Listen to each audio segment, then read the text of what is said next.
ಒಂದು ಕಪ್ಪು ಚುಕ್ಕೆ ಸಿದ್ದರಾಮಯ್ಯನವ್ರಿಗೆ ಅಂಟ್ಕೊಂಡ್ಬಿಟ್ಟಿದೆ.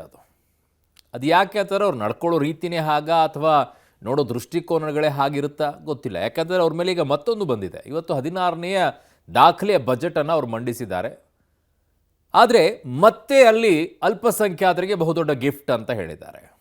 ಅಂದರೆ ಅವರು ಮುಸ್ಲಿಮರ ಓಲೈಕೆಯನ್ನು ಹೆಚ್ಚಿಗೆ ಮಾಡ್ತಾರೆ ಅನ್ನುವಂಥ ಆರೋಪ ಅವ್ರ ಮೇಲೆ ಹಿಂದೇನೂ ಇತ್ತು, ಈಗಲೂ ಮುಂದುವರಿತಾ ಇದೆ. ಸಿದ್ದರಾಮಯ್ಯ ಬಜೆಟ್ನಲ್ಲಿ ಅಲ್ಪಸಂಖ್ಯಾತರ ಓಲೈಕೆ. ಬಹಳಷ್ಟು ಜನ ಕೇಳ್ಬೋದು, ಅಲ್ಪಸಂಖ್ಯಾತರು ಅಂತಂದರೆ ಬರೀ ಮುಸ್ಲಿಮನ್ರಿ ಅಂತ ಹೇಳಿ. ಬಹುತೇಕ ಅವರು ಇನ್ನುಳಿದಂಥವ್ರ ಪರ್ಸೆಂಟೇಜ್ ಎಷ್ಟಿದೆ?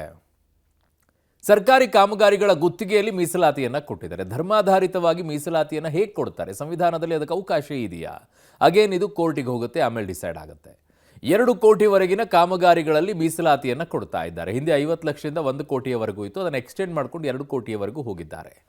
SC STಗೆ, ಹಿಂದುಳಿದ ವರ್ಗಕ್ಕೆ 2A ಗಿತ್ತು, ಈಗ 2B ಅಂತ ಮಾಡಿಕೊಂಡು ಮುಸ್ಲಿಮರಿಗೂ ಕೂಡ ಕೊಡುವಂಥ, ಅಲ್ಪಸಂಖ್ಯಾತರಿಗೂ ಕೊಡುವಂಥ ಕೆಲಸ. ಇದೊಂದು ಪಾಕಿಸ್ತಾನ ಬಜೆಟ್ ಅಂತ BJP ಟೀಕೆಯನ್ನು ಮಾಡಿದೆ. ಸೊ ಅದ್ರ ಜೊತೆಗೆ ಅವರೊಂದು ವರ್ಡ್ ಯೂಸ್ ಮಾಡಿದ್ದಾರೆ, ಹಲಾಲ್ ಕಟ್ ಬಜೆಟ್ ಅಂತ BJPಗರ ಟೀಕೆ. ಅದಕ್ಕೊಂದು ಶಬ್ದ ಇಟ್ಟಿದ್ದಾರೆ. ಇದು ಬಜೆಟ್ ಏನು ಅಂತಂದರೆ ಹಲಾಲ್ ಕಟ್ ಬಜೆಟ್ ಅಂತ ಅವರ ವ್ಯಾಖ್ಯಾನ BJPಗರದ್ದು. ಇವೆಲ್ಲವೂ ಕೂಡ ನಡೆಯುತ್ತೆ. ಬಟ್ ಬಜೆಟ್ ಏನಿತ್ತು ಇವತ್ತು, ಯಾವ ರೀತಿಯಾಗಿ ಓಲೈಕೆ ಮಾಡ್ತಾ ಇದ್ದಾರೆ ಅನ್ನುವಂಥ ಆರೋಪವನ್ನು ಸಿದ್ದರಾಮಯ್ಯರು ಹೊತ್ಕೊಂಡಿದ್ದಾರೆ. ಅದರ ಡೀಟೇಲ್ ವರದಿಯನ್ನು ಇಲ್ಲಿ ಕೊಡ್ತಾ ಇದ್ದೀವಿ ನೋಡಿ. ಸಿದ್ದು ಬಜೆಟ್ನಲ್ಲಿ ಅಲ್ಪಸಂಖ್ಯಾತರ ಓಲೈಕೆ, ಸರ್ಕಾರಿ ಕಾಮಗಾರಿಗಳಲ್ಲಿ ಮೀಸಲಾತಿ, ವಿದೇಶಿ ವಿದ್ಯಾರ್ಥಿ ವೇತನ 30 ಲಕ್ಷಕ್ಕೆ ಏರಿಕೆ. ಇವತ್ತು 16ನೇ ಬಜೆಟ್ ಮಂಡಿಸಿದ ಸಿಎಂ ಸಿದ್ದರಾಮಯ್ಯ ಅಲ್ಪಸಂಖ್ಯಾತರ ಓಲೈಕೆಯಲ್ಲಿ ತೊಡಗಿದ್ದಾರೆ. ಸರ್ಕಾರಿ ಗುತ್ತಿಗೆಯಲ್ಲಿ ಮುಸ್ಲಿಮರಿಗೆ ಮೀಸಲಾತಿ ಸೇರಿದಂತೆ ಹಲವಾರು ಪ್ರಮುಖ ಘೋಷಣೆಗಳನ್ನ ಮಾಡಿದ್ದಾರೆ. ಅಲ್ಪಸಂಖ್ಯಾತರಿಗೆ ಬಜೆಟ್ನಲ್ಲಿ ಘೋಷಿಸಿದ್ದೇನು ಅನ್ನೋದನ್ನ ತೋರಿಸ್ತೀವಿ ನೋಡಿ.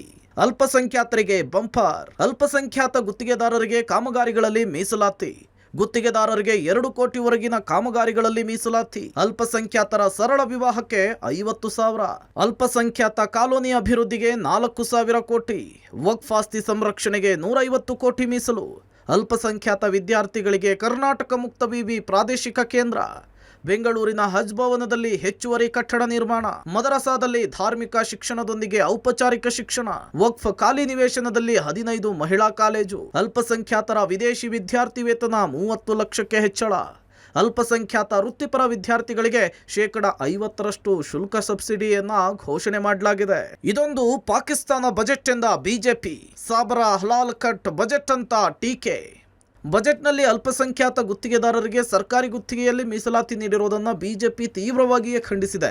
ಇದೊಂದು ಸಾಬ್ರ ಹಲಾಲ್ ಬಜೆಟ್ ಅಂತ ಹೇಳಿ ಬಿಜೆಪಿ ಟೀಕಿಸಿದೆ. ಮುಸ್ಲಿಮರ ಋಣ ತೀರಿಸೋದಕ್ಕೆ ಪಾಕಿಸ್ತಾನ ಬಜೆಟ್ ಅನ್ನು ಮಂಡಿಸಲಾಗಿದೆ ಅಂತ ಹೇಳಿ ಬಿಜೆಪಿ ಕುಟುಕಿದೆ. ಕೊನೆಯ ಬಜೆಟ್ ಅಲ್ಲಿ ಯಾವುದೇ ರೀತಿಯಾದಂತ ಹೊಸ ಘೋಷಣೆಗಳಿಲ್ಲ. ಅಲ್ಲೇ ತಿಪ್ಪೆ ಸಾರಿಸ ರೀತಿ ಇರುವಂತ ಕಾರ್ಯಕ್ರಮಗಳನ್ನೇ ಮುಂದುವರಿಸುವಂತ ಒಂದು ವ್ಯವಸ್ಥೆ ಮಾಡಿದ್ದಾರೆ. ಬಿಟ್ರೆ ಅವಶ್ಯಕತೆನೇ ಇರಲಿಲ್ಲ. ಸುಮ್ಮನೆ ಒಂದು ಅಷ್ಟು ಪೇಜ್ ವೇಸ್ಟ್ ಅಷ್ಟೇ. ಒಟ್ಟಾರೆ ಇದು ಒಂದು ರೀತಿ ಸಾಬರ್ ಬಡ್ಜೆಟ್ ಇದು. ಮತ್ತೆ ಕರ್ನಾಟಕದ ಇತಿಹಾಸದಲ್ಲೇ ಹೈಯೆಸ್ಟ್ ಸಾಲ ಮಾಡಿರುವಂತ ಮುಖ್ಯಮಂತ್ರಿ ಒಂದೇ ವರ್ಷದಲ್ಲಿ. ಇದು ಒಂದು ಮುಸ್ಲಿಂ ಪರವಾಗಿರುವಂತ ಬಜೆಟ್.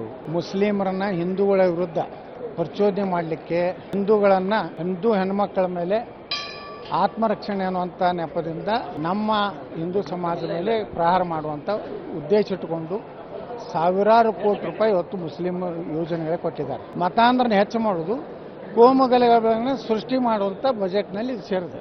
ತನ್ನ ಬಜೆಟ್ನಲ್ಲಿ ಕೋಮುವಾದಿ ನೀತಿಯ ಮುಂದುವರಿಕೆ. ಇವರ ಜಾತ್ಯತೀತತೆ ಅಂದ್ರೆ ಒಂದ್ ಕಣ್ಣಿಗೆ ಬೆಣ್ಣೆ, ಒಂದ್ ಕಣ್ಣಿಗೆ ಸುಣ್ಣ. ಎಷ್ಟೋ ಸಮುದಾಯಗಳಿಗೆ ಊರಾಗ ಸ್ಮಶಾನನೇ ಇಲ್ಲ. ಅವ್ರಿಗೆ ಮೊದಲು ಉಣಕ್ ಜಾಗ ಕೊಡ್ರಿ, ಆಮೇಲೆ ನೀವು ಕಾಂಪೌಂಡಾರ ಕಟ್ರಿ, ಕ್ವಾಟನಾರ ಕಟ್ರಿ. ಅದು ಆದ್ಯತೆ ಆಗಬೇಕಾಗಿತ್ತು. ಅದು ಕಾಣ್ತಾ ಇಲ್ಲ. ಅಲ್ಪಸಂಖ್ಯಾತರಿಗೆ ಕಾಂಪೌಂಡ್ ಕಟ್ಟೋದು ಇವರಿಗೆ ಆದ್ಯತೆ, ಸ್ಮಶಾನಕ್ಕೆ. ಅರೆ ಫಸ್ಟ್ ಹುಣಕ್ ಜಾಗ ಕೊಡ್ರಿ, ಆಮೇಲೆ ನೀವು ಕಾಂಪೌಂಡಾರು ಕಟ್ರಿ, ಏನಾರು ಕಟ್ಟಲ್ರಿ. ಇದು ಸರ್ವವ್ಯಾಪಿಯಾಗಿಲ್ಲ. ಈ ಬಜೆಟ್ ನಲ್ಲಿ ಓಲೈಕೆ ನೀತಿಯ ಮುಂದುವರಿಕೆಯಾಗಿದೆ. ಸಾಲದು ಅಂತ ಹೇಳಿ ಸಂವಿಧಾನ ವಿರೋಧಿಯಾಗಿದೆ. ಇವರು ಮತೀಯ ಆಧಾರಿತವಾಗಿ ಮೀಸಲಾತಿಯನ್ನ ಗುತ್ತಿಗೆದಾರರವರೆಗೂ ವಿಸ್ತರಣೆ ಮಾಡಿದ್ದಾರೆ. 2 ಕೋಟಿಯವರೆಗೆ. ಇದನ್ನ ನಾವು ಸದನದ ಒಳಗೂ ವಿರೋಧಿಸಿ ಹೋರಾಟ ಮಾಡ್ತೇವೆ, ಸದನದ ಹೊರಗೂ ಕೂಡ ಹೋರಾಟ ಮಾಡ್ತೇವೆ. ನನಗನ್ಸಿದ ಮಟ್ಟಿಗೆ ಸಿದ್ದರಾಮಯ್ಯನವರಿಗೆ ಈ ಬಜೆಟ್ ಅನ್ನ ನೋಡಿದ್ರೆ ಅವರಿಗೆ ದಣಿವಾಗ್ಬಿಟ್ಟಿದೆ. ಅವ್ರಿಗೂ ಕೂಡ ಈ ಬಜೆಟ್ ಅನ್ನ ಮಂಡನೆ ಮಾಡಾಕ ಯಾವುದೇ ಉತ್ಸಾಹ ಅವರಲ್ಲಿ ಉಳಿದಿಲ್ಲ ಅಂತ ಅನಿಸ್ತದೆ.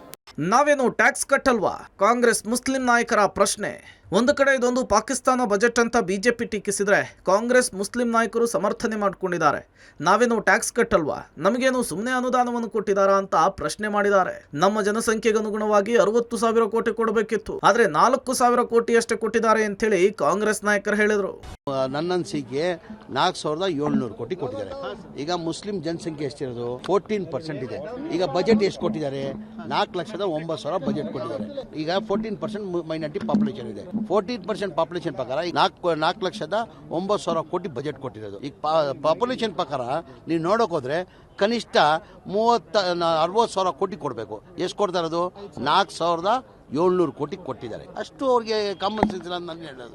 ಇವತ್ತಿನ ಗುತ್ತಿಗೆದಾರರ ಬಿಸ್ನೆಸ್ ನೀವು ನೋಡಿದ್ರೆ, ಯಾವ ಬಿಸ್ನೆಸ್ ಅಲ್ಲಿ ದಲಿತರು, ಅಲ್ಪಸಂಖ್ಯಾತರು, ಹಿಂದುಳಿದ ವರ್ಗದ ಜನ ಅಲ್ಪ ಪ್ರಮಾಣದಲ್ಲಿದೆ. ಅಷ್ಟು ದೊಡ್ಡ ಬಿಸ್ನೆಸ್ ಅವ್ರಿಗೂ ಇಂಟ್ರೊಡ್ಯೂಸ್ ಮಾಡಬೇಕಲ್ಲ, ಸಮಾಜದಲ್ಲಿ ಎಲ್ಲರಿಗೂ ಜೊತೆಗೆ ತಗೊಂಡು ಹೋಗ್ಬೇಕಲ್ಲ.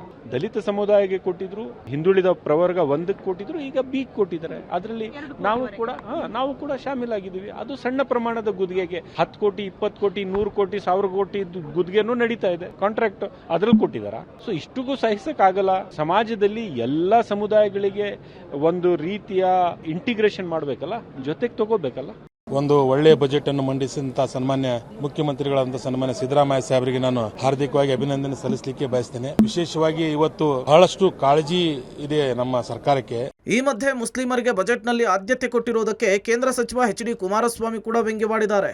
ಕೆಲವರ ತುಷ್ಟೀಕರಣ ಮಾಡಿ, ಕೆಲವರ ತುಚ್ಛೀಕರಣ ಮಾಡಲಾಗಿದೆ ಅಂತ ಹೇಳಿ ವ್ಯಂಗ್ಯವಾಡಿದ್ದಾರೆ. Bureau report, public TV.